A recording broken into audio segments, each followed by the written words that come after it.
In 2021, hackers walked into one of the biggest game companies on Earth with $10 and somebody else's cookie. No password cracked, no firewall breached. They bought a stolen Slack session online, said hello to IT, and took everything. EA lost 780 gigabytes of source code, FIFA, the Frostbite engine, and the thieves never once proved who they were. That's the trick at the heart of almost every modern breach. Computers don't actually know who you are. They never have. Think of an airport. 3 different things get you onto a plane: your name, your passport, and your boarding pass. Your name is who you are. The passport proves it. The boarding pass says what you're allowed to do. Nothing more. Digital identity works exactly the same way, and confusing those 3 things is how companies lose hundreds of millions of dollars. You are the name. Your password is only the passport. And that stolen Slack cookie? That was a boarding pass. Security people give these ideas heavier names: identity, authentication, and authorization. 3 words that run every login on Earth. So let's take them one at a time. Starting with the strangest question in tech. What is a digital identity, really? Here's the uncomfortable truth. No computer has ever met you. What it stores is a record, a row in a database. That record is your digital identity. An ID number, some attributes, a history. A character sheet that stands in for you.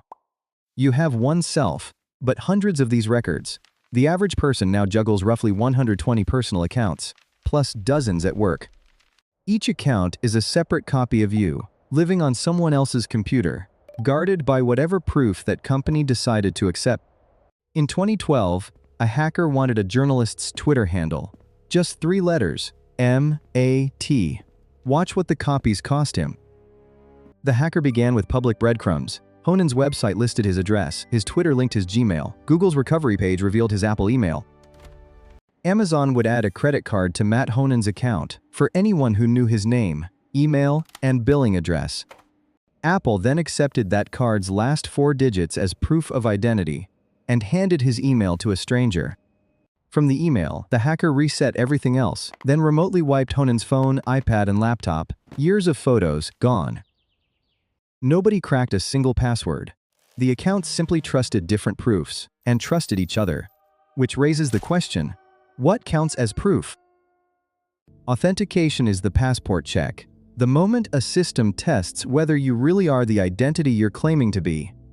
The test is always a credential, a password, a fingerprint, a code, something the real you is supposed to be the only holder of. And there's the flaw. A credential isn't you. It's an object. Whoever holds it becomes you, as far as the machine can tell. Last year alone, Infostealer malware quietly lifted around 1.8 billion credentials from nearly 6 million infected devices. Stolen logins are now the single most common way into a company, ahead of software flaws, ahead of phishing. In one major study, nearly 9 out of 10 basic attacks on web applications involved somebody else's working credentials. Watch any big login system for a day, and nearly 1 in 5 sign-in attempts is a bot replaying stolen passwords. Attackers barely bother hacking anymore. Why break the passport scanner when millions of real passports are for sale downstairs? This is why the industry keeps repeating the same line. Attackers don't break in. They log in. But remember, EA, those hackers never even showed a passport. To see how, we need the 3rd word, authorization. Authorization is what happens after the passport check. Given who you are, what exactly are you allowed to do? It's the boarding pass. Seat 14A on this flight. Today. Not the cockpit, not a different plane, not tomorrow.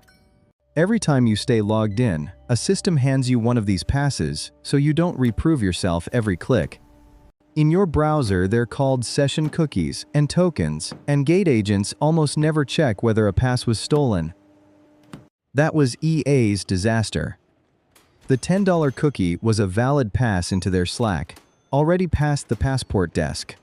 From inside, the hackers messaged IT support, claimed they'd lost their phone at a party, and asked for a fresh lock-in token. Support obliged. Multi-factor was defeated not by code, but by a stolen ticket and a friendly hello. In 2024, malware harvested more than 17 billion browser cookies. A stolen pass skips the passport check entirely. One person, hundreds of account copies, dozens of credentials, and live boarding passes scattered across every device you've ever logged in from. That sprawl of proofs and passes, not some genius hacker, is the actual attack surface of your life. So hold the one frame that untangles it all. You are the name. Never the passport. Never the ticket. Your accounts are copies of you. Your credentials are objects anyone can hold. Your sessions are tickets anyone can ride. Identity is who the record says you are. Authentication checks the passport. Authorization reads the ticket. 3 layers, 3 separate battles. Every breach story you'll ever hear, EA, Honan, all of them, is one of these layers quietly trusting the wrong thing. You are not your password. You're the person the password merely points to, and machines only ever see the pointer. Which leaves the hardest problem in the stack. How can a machine ever really know it's you at the door? Next time, the 3 locks every login stands behind: something you know, something you have, and something you are. Follow along, and we'll make the identity layer make sense.